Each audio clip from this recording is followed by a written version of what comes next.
Welcome, sports bettors, to BetRepublic.com's daily line preview of the Thursday night matchup between Pittsburgh Steelers and Cleveland Browns.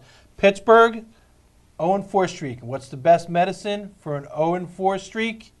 The Browns, who have lost 10 straight at home.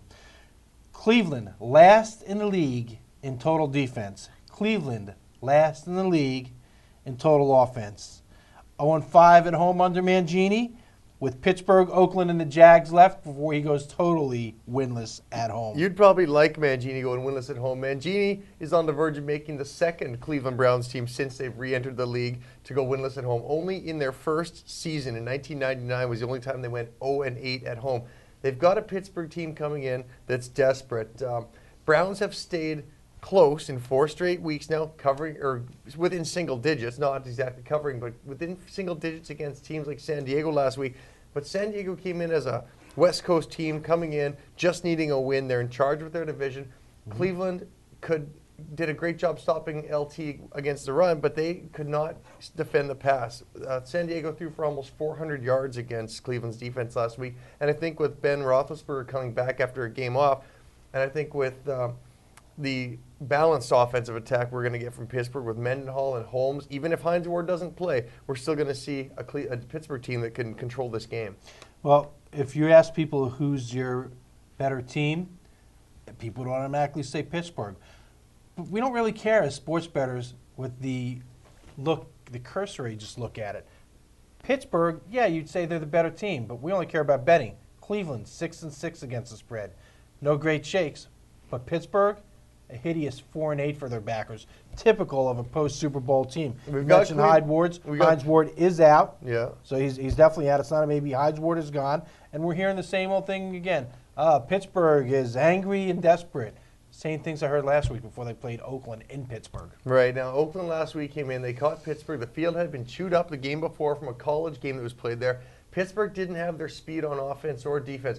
Oakland obviously still surprised with that late comeback. But Pittsburgh had a chance to knock down a ball late in the game with a possible interception that would have not even given Gronkowski the chance to lead a comeback. We're seeing a shakeup in the Pittsburgh secondary. Polamalu is not going to play this game. He might miss the season. They're 2-5 without Polamalu. They give up more points. Yep. They score less points. They have less ball control. Cleveland has not done well against the Steelers. Now, you know they'd love to shake this. What we've got, Cleveland is 1-11 at home, but the Pittsburgh is 17-1 against the Browns in the last 18 meetings, including 4-1-1 against the spread in their last 6 visits to Cleveland. But that's just added incentive. It's fuel for Cleveland to want to try and end this streak.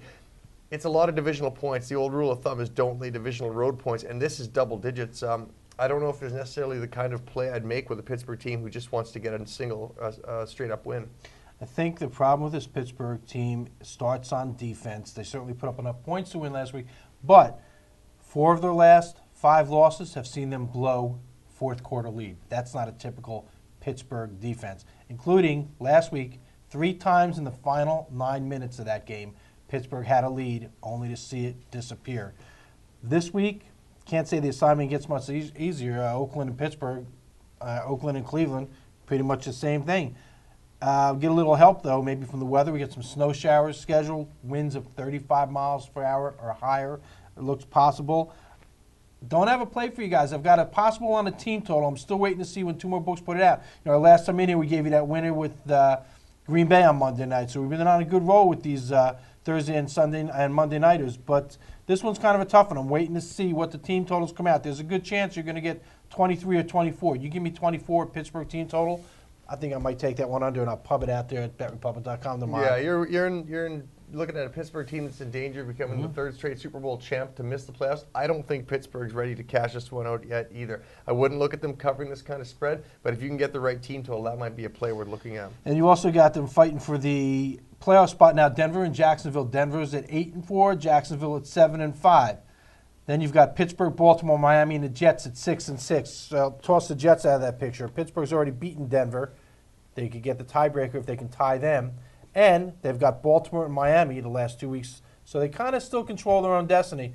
Certainly can't have any slip-ups in Cleveland like you had last week at home against Oakland. That's right.